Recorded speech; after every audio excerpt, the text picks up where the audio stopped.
karena saking bingungnya dia langsung lari gitu ya, mencari kemana Pak Kiai itu pergi gitu. Tapi sampai beberapa lama dia mencari ya, toh akhirnya nggak ditemukan juga gitu, karena yuk nggak tahu lah pergi kemana gitu ya. Akhirnya mungkin Ale berpikir mungkin wah ini mungkin sosok gaib atau seperti apalah, Ale nggak tahu saat itu. Saking bingungnya akhirnya dia memutuskan untuk pulang ke kos-kosan. Kemudian di kos-kosan dia juga agak bingung, kok tadi dipesenin harus ke Magelang, padahal kan Magelang dia belum pernah gitu kan, dia kan aslinya Bima gitu. Ke Magelang mau ngapain gitu ya. Terus bekal yang dia dapat ke sana itu kan cuman alamat sama nama gitu ya, nama seseorang gitu.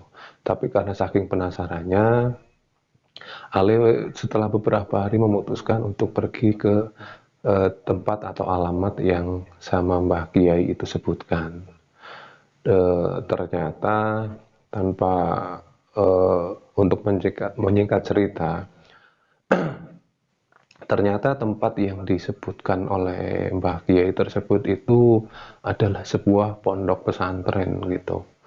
Dan awalnya Ale bingung gitu, karena tempatnya itu kan di gunung lah ya, di tempat yang terpencil, di gunung gitu ya. Maksudnya gunung itu di bukit lah, di pedesaan gitu ya.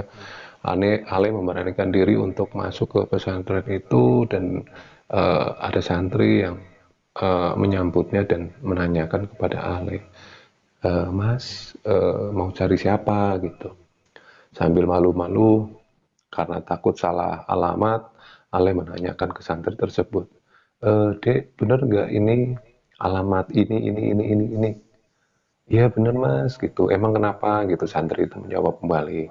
Terus kemarin saya dipesenin oleh Pak Kiai, katanya suruh ke alamat ini dan menemui Pak ini gitu, disebutkan gitu.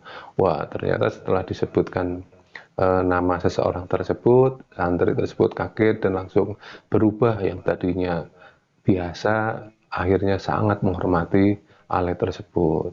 Singkat cerita, ternyata bahwa nama dari orang yang disebutkan kemarin sama Pak Kiai itu adalah pimpinan pesantren pondok tersebut. Akhirnya setelah beberapa lama Ale di situ dipersilahkanlah oleh seorang santri untuk masuk ke dalam sebuah ruangan, di pesantren tersebut. Dengan sedikit ragu, Ale mengetuk pintu, Assalamualaikum. Dijawab dari dalam, Waalaikumsalam, masuk le gitu ya. Kalau orang Jawa itu kan le gitu ya, bukan ale, maksudnya tole gitu ya. Masuk le, masuk. Begitu Ale membuka pintu, betapa terkejutnya Ale tersebut. Karena apa? Karena ternyata yang ada di dalam ruangan tersebut yang sedang duduk sambil memegang tasbih adalah orang yang menemuinya kemarin dan menemuinya di saat si Ale mati suri gitu. Sambil terpungkuk-pungkuk, Ale mendekat, kemudian mencium tangan, dan akhirnya mereka ngobrol panjang lebar gitu. Terus banyak petuah yang disampaikan oleh Kiai tersebut. Yo intinya bahwa udahlah kamu itu udah cukup ya bermain-main dengan narkoba, hidup itu nggak panjang, kamu harus segera bertobat, bla bla bla panjang lah. Yang intinya kala itu di di aku anak gitu, kalau bahasa Jawanya itu diangkat anak gitu ya, diangkat anak angkat gitu, menjadi angkat anak Kiai tersebut. Dan Bapak Kiai tersebut itu menggembleng Ale menjadi orang yang mungkin lebih baik gitu. Hari demi hari ya, mungkin Ale ada beberapa hari lah di situ, karena Mbah Kiai ngomong udah kamu tinggal di sini aja beberapa hari, nanti kalau misalnya kamu sudah cukup, nanti kamu boleh pulang ke Jogja, terus bisa bolak-balik ke sini. Dan Ale pun nurut saja, karena yo memang tujuannya mungkin baik, dan Ale menemukan kedamaian di situ gitu ya. Singkat cerita, akhirnya Ale banyaklah diajari tentang agama, tentang spiritual, diajari tentang bagaimana caranya hidup dan lain sebagainya. Akhirnya setelah beberapa hari, Ale mohon pamit untuk pulang ke Jogja gitu. Setelah berpamitan kepada Mbah Kiai tersebut. Akhirnya Ale pulang ke Jogja ke kos-kosan, dan yo karena dia masih kuliah ya, dia harus berangkat kuliah, akhirnya dia juga tetap kuliah. Tapi keanehan terjadi setelah itu gitu. Keanehannya apa yo? Karena Ale sudah tidak merasa nyaman lah di kos-kosan tersebut, dia kepengennya ke pesantren di Magelang aja. Selang beberapa hari, Ale pun akhirnya berangkat lagi ke pesantren gitu. Dan akhirnya sama mbahnya itu, sama Mbah Kiai itu, Ale disuruh untuk melakukan sebuah, yo kalau dinamakan yo tirakat atau apalah gitu. Ale ditanya sama mbahnya itu, loh, Le, kamu itu kan udah dewasa, kamu itu kan jauh dari Bima, kamu itu kan yo tulang punggung keluarga nantinya. Mbahnya menceritakan, dan apa yang Mbah Kiai itu ceritakan dia memang benar-benar dia kenyataan keluarganya Ale yang ada di Bima. Sampai akhirnya Ale menangis, dan iya Mbah, saya mau benar, saya mau ke jalan yang benar dan mohon bimbingannya. Akhirnya Mbah Kiai tersebut mengatakan kepada Ale, kalau kamu memang berniat untuk kembali ke jalan yang benar, mulai saat ini kamu belajar di sini, dan mulai saat ini kamu harus berpuasa 40 hari 40 malam. Gimana? Ale yo sempat bingung gitu ya, orang dia itu nggak puasa itu yo jarang gitu. Kenapa yo? Karena yo memang kehidupannya yo kehidupan malam dan kehidupan yang sangat keras gitu ta. Dan tiba-tiba dia disuruh harus berpuasa selama 40 hari 40 malam.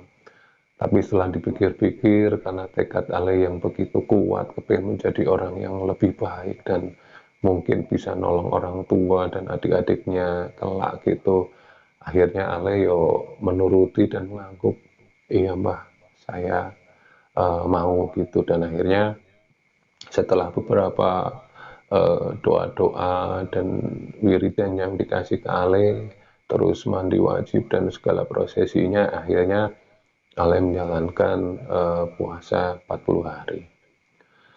Di saat puasa 40 hari tersebut, awal-awal Ale bercerita yo biasa saja, nggak ada apa-apa gitu, karena ya paling yo lapar gitu dan haus itu udah biasa. Tapi yo dia berpikir bahwa ya masa iyalah, dalam hidup kan cuma sekali, masa saya nggak kuat gitu. 10 hari lewat, tambah berat lagi, dia merasa apa berat itu semakin yo lapar lah. Dan di saat 10 hari kedua itu dia sudah mulai agak merasa hal-hal yang aneh. Dia sudah mulai melihat bayangan-bayangan putih lah. Dia sudah mulai melihat penampakan-penampakan walaupun samar gitu ya, belum begitu nyata, tapi dia sudah mulai merasa itu. Dan dia awalnya sempat, waduh ini kok seperti ini, tapi dasarnya memang Ale anaknya memang dia itu yo pemberani gitu, nggak takut sama yang hal-hal kayak gitu. Dia tetap melanjutkan dengan tekadnya yang kuat. Di 10 hari yang ketiga, berarti yo 20 ke atas sampai 30 itu yo peningkatan bayangan-bayangan kayak penampakan itu sudah mulai kelihatan jelas gitu ya. Yang tadinya misalnya cuman berkelebat, cuman ada kayak yang lewat gitu, di pas 10 hari yang ketiga itu sudah mulai kelihatan nyata.